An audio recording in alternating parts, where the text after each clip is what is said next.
یہ کون سا بھیڑیا تھا؟ 4 ٹانگوں والا، 2 والا نہیں تھا، 4 والا تھا. یہ کہتا ہے نعت کون سی پڑھتا ہے، منع کون سی کرتا ہے؟ بیمار مزا بنا ہوا کائن جو ہو گیا ہے نبی وہ بھی جانتا ہے، جو قیامت تک ہونے والا ہے نبی وہ بھی جانتا ہے، جو ہو گیا ہے نبی وہ بھی جانتا ہے، جو قیامت تک ہونے میں. یہ کس نے کہا تھا؟ کس نے کہا تھا؟ اب مجھے بتاؤ، بھیڑیے کو یہ لفظ میں سکھا کے آیا تھا؟ بھیڑیے کو یہ الفاظ امام احمد رضا نے سکھائے؟ بھیڑیا سنیوں کے وجہ سے نہیں پڑھتا رہا تو پھر مجھے کہنے دیجیے کائنات کا ذرہ ذرہ جانتا ہے. اللہ نے نبی کو امی بنایا، فرمایا میرا مصطفیٰ تم سے نہیں مجھ سے پڑھ کے جا رہا. سبحان اللہ.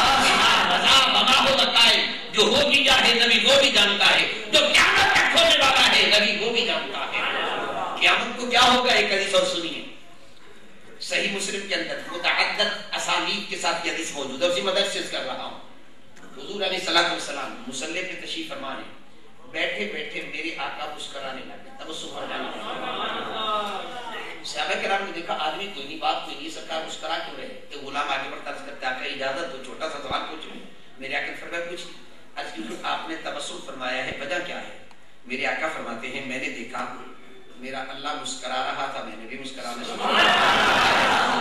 اب اللہ کیسے مسکراتا ہے مجھے تو پتا نہیں ہے، کسی عالم کو بھی پتا نہیں ہے. کیا کیفیت ہے یا اللہ جانتا ہے، اس کا پیارا حبیب نبی سبحان اللہ. اچھا سیاقی نے سوچا جب آقا کو یہ پتا ہے اللہ مسکرا رہا ہے، پھر یہ بھی تو پتا ہوگا کیوں مسکرا رہا ہے. دیکھیے صحابہ کا عقیدہ کیا ہے، کتنا ذوق والا عقیدہ ہے. بھائی جب میرے آقا یہ جانتے ہیں اللہ تبسم فرما رہا ہے تو اب یہ بھی تو پتا ہوگا کیوں مسکرا رہا ہے. سوال کر دیا آقا یہ بھی فرماتے ہیں اللہ کیوں مسکرا رہا ہے؟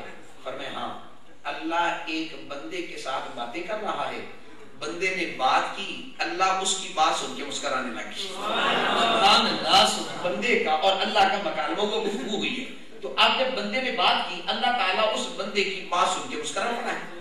اب سیابی نے سوچا بھی جس محبوب کو یہ پتا ہے کہ بات ہو رہی ہے پھر یہ بھی تو پتا ہوگا بات کون سی ہو رہی ہے، وہ بھی پوچھ لوں کیوں نہ ہو، یہ بھی پوچھ لیتا ہوں. اور صحیح عرض کر رہا ہوں مدارس سے، صحیح مسلم کے ساتھ متعدد اسانید کے ساتھ یہ حدیث پاک موجود ہے. صحابی عرض کرتا ہے کہ یہ بھی اجازت ارشاد فرما دے کون سی بات ہو رہی تھی، کس بات پہ اللہ مسکرایا ہے. اب سنیے میرے آقا فرماتے ہیں تاجدار مدینہ علیہ الصلوۃ والسلام نے فرمایا کہ قیامت کا دن ہوگا، اللہ تبارک و تعالیٰ جو مومن جہنم میں جائیں گے نا ان کو تھوڑی تھوڑی سزا دے کے اللہ نکالتا جائے گا. جو بندہ سب سے آخر میں جہنم سے نکلے گا نا اس کی اور اللہ کی گفتگو ہو رہی ہے آپس میں. جو سب سے آخر میں، اس کے بعد کوئی اور بندہ نہیں نکلے گا جہنم سے، آخری بندہ یہ ہوگا. میرے بابو یہاں بیٹھ کے سب کچھ بتا رہے ہیں کون پہلے جائے گا کون بعد میں جائے گا، یہ نادان سوچتا ہے نبی کو پتہ ہی نہیں چلتا. میرے آقا تو مصلی پہ بیٹھ کے سب کچھ بیان کر رہے ہیں. آخری بندہ جو سب سے آخر میں جہنم سے نکلے گا اس کی کیفیت یہ میرے آقا فرماتے ہیں وہ ہے جہنم کے اندر، اس کی پیٹھ ہے دروازے کی طرف، چہرہ ہے آگ کی طرف. آگ جلتی ہے، اس کا چہرہ جھلس جاتا ہے، آگ چہرے کو جلا دیتی ہے. وہ کہتا ہے یا اللہ بس اتنا کرم کر، میرا چہرہ دروازے کی طرف کر دے اور پیٹھ آگ کی طرف کر دے. پیٹھ جل جائے چہرہ تو بچ جائے نا.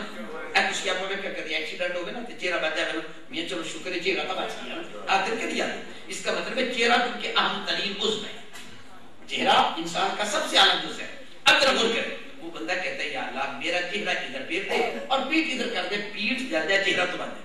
اللہ تعالیٰ فرماتا ہے ایسا کر میرے ساتھ پکا وعدہ کرے ایک ہی بار مانگ لے جو کچھ مانگنا پھر نہیں مانگے گا. وہ کہتا ہے یا اللہ نے ایک کر دے میرا تو بڑا ہی کام ہے میرے واسطے، میں اور تیرے کو ان کی منگنا ہے. اللہ تبارک و تعالیٰ فرشتے کو کہتا ہے چبھی اس کا چہرہ دروازے کی طرف کر. جب چہرہ ادھر ہے تو پھر باہر کی چیز تو نظر نہیں آتی ہے. جب بندہ دروازے کی طرف دیکھے پھر مجھے نظر آتا او باہر تک بندے کہاں تک بیٹھے ہیں، آئے گا نا نظر. اب جب وہ بیٹھا دروازے میں اس کی نظر باہر گئی نا کہتا ہے یار میں نے بڑی غلطی کی ہے، تھوڑا مانگا اور بھی مانگ لیتا کیا ہوتا تھا. اب کہتا اچھا یا اللہ تھوڑا سا اتنا کرم نہیں کر سکتا، مجھے جہنم کے دروازے سے باہر بٹھا دے. اتنا کرم کرتے میں جہنم کے دروازے سے باہر بٹھا دے. اللہ تعالیٰ فرماتا ہے میں نے تجھے پہلے کہا تھا ایک بار مانگ لے دوبارہ نہیں مانگنا، تو پھر مانگتا ہے. اچھا چلو ٹھیک ہے. اللہ تعالیٰ فرماتا ہے اب پکا وعدہ کر ایک بار مانگ لے جو مانگ رہا ہے پھر نہیں مانگنا. وہ کہتا ہے یا اللہ اتنا کر دے تو میرے لیے اور کیا چاہیے. اللہ تعالیٰ فرشتے کو کہتا ہے اس کو اٹھا کے باہر بٹھا دے.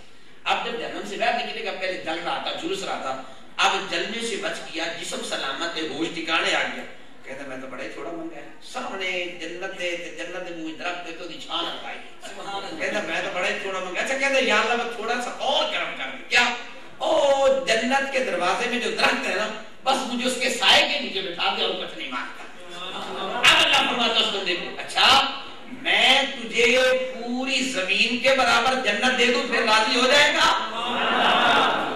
اور بندہ کہتے یا اللہ تو میرا مذاق کرنا ہے. یہ بندہ کہتے یا اللہ تو میرا مذاق کرنا ہے بھائی میں جنت میں جلنے کے قابل تو کہتے پوری زمین کے برابر جنت. اللہ فرماتا ہے اس کو میری رحمت کا پتہ ہی نہیں ہے. میری رحمت کا پتہ ہی نہیں. سن اب جب بندہ یہ بات کرتا ہے اللہ تبسم فرماتا ہے. کیسے تبسم فرماتا ہے؟ اپنی شان کے لائق فرماتا ہے. اب یہ کیا فرماتے ہیں اللہ مسکرا رہا ہے تو میں نے بھی مسکرانا شروع کر دیا.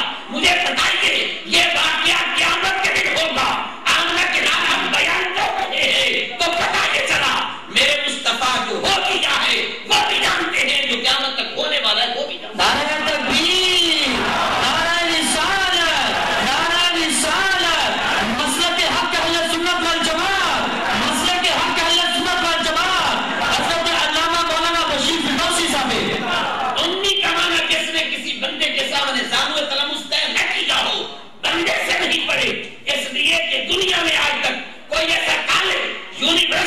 کوئی مدرسہ بنا ہی نہیں جہاں نبوت کا کورس پڑھایا جاتا ہو.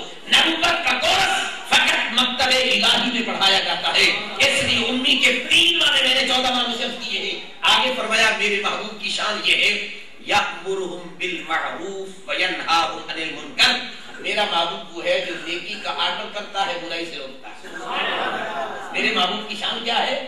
میں نے چونکہ تھوڑی سی اصلاح بھی کرنی ہوتی ہے یہ میری مجبوری ہے فطرتی تقاضا ہے اس لیے میں موضوع کو جلدی سمیٹنے کی کوشش کر رہا ہوں. نیکی کا آرڈر کرتا ہے برائی سے کیسے روکتے ہیں میرا آقا؟ تفسیر عزیزی میں شاہ عبد العزیز محدث دہلوی علیہ رحمہ فرماتے ہیں ایک بندہ حضور علیہ السلام کی خدمت میں حاضر ہوتا ہے. آگے عرض کرتا ہے یا رسول اللہ علیہ السلام میں کلمہ پڑھنا چاہتا ہوں مسلمان ہونا چاہتا ہوں لیکن 4 گناہ کرتا ہوں یہ مجھ سے نہیں چھوٹتے ان کی اجازت دیتے میں کلمہ پڑھ لوں گا. میرے آقا فرماتے کون کون سے؟ کہنے لگا جی نمبر 1 چوری کرتا ہوں, نمبر 2 شراب پیتا ہوں, نمبر 3 زنا کرتا ہوں, نمبر 4 جھوٹ بولتا ہوں. یہ 4 کام کرتا ہوں یہ مجھ سے نہیں چھوٹتے اگر ان کی اجازت دے دے تو میں کلمہ پڑھ لوں گا. اب سنیے کتنے عظیم گناہ تھے, گناہ کبیرہ, سارے گناہ بڑے بڑے, لیکن میرے آقا نے پیشانی پہ شکل نہیں ڈالا, ناراض نہیں ہوئی. یہ نہیں کہا کہ اللہ تعالیٰ کاٹ دیا میں نے بتا دیا ماننا مگر نہ چلے جائے, نہیں, کیونکہ میرے آقا جانتے تھے اس مریض کو کون سی گولی دوں تو یہ ٹھیک ہو جائے گا. سنیے ذرا غور کریں. میرے آقا نے فرمایا یوں کر میرے کہنے پر ان 4 میں سے کوئی ایک چھوڑ سکتا ہے؟ اس نے کہا جی ہاں ایک چھوڑ سکتا ہے. فرمایا اپنی مرضی کا چھوڑے گا میری مرضی کا؟ کہا حضور آپ کی مرضی کا. فرمایا ٹھیک ہے پھر تو مسئلہ ہی حل ہو گیا. میرے آقا فرماتے سن پھر میرے کہنے پر جھوٹ چھوڑ دے. ہے توجہ میری بات پہ؟ میرے کہنے پہ کیا چھوڑ دے؟ بولیے محبت کے ساتھ, جھوٹ چھوڑ دے. میرے کہنے پر جھوٹ چھوڑ دے. اس نے سمجھا یہ تو بڑا آسان سا کام ہے. اس نے کہا حضور میرا آپ سے وعدہ آج کے بعد جھوٹ نہیں بولنا. میرے آقا تو علیہ السلام کلمہ پڑھ کے مسلمان ہو کے چلا گیا. 2 دن گزرے 3 دن, رات کا ٹائم ہے, دل میں خیال آیا شراب پینے کو جی چاہتا ہے. کسی نوکر کو کہا بوتل ہے شراب کی بوتل سامنے آ گئی. دل میں خیال آیا کہ اگر آمنہ کے لال نے کل پوچھ لیا بتا شراب پی تھی یا نہیں, اگر کہتا ہوں نہیں پی تو جھوٹ بنتا ہے, اگر کہتا ہوں پی ہے تو شرابی کو کوڑے لگیں گے. بوتل توڑ دی, چوری کرنے کے لیے کیا, کسی کے دروازے پہ کھڑا ہے.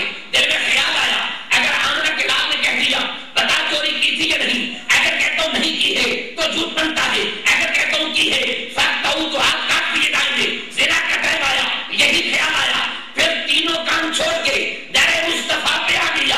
آ کے کہتا یا رسول اللہ علیہ السلام آپ نے کون سا گناہ کہا تھا؟ جھوٹ آپ نے کہا. اس کی برکت سے اللہ نے سارے ہی گناہ چھڑا دیا.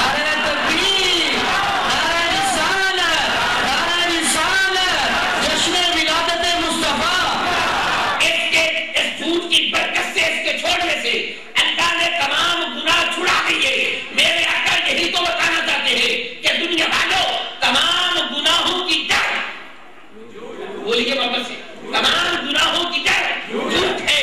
آج ہمارے معاشرے میں جھوٹ کتنا ہو چکا ہے. آئیے میں آپ کو دعوت فکر دینا چاہتا ہوں. اگر ناراض نہ ہوں تو 1-2 باتیں کروں گا. ہو بھی جائے تو کوئی بات نہیں, یہ قوم تو مولویوں پہ ویسے بھی راضی نہیں ہوتی, مجھے پتا ہے اور یقیناً پتا ہے. اور آپ بھی ذرا غور کر لیں کبھی ایسا ہوتا ہے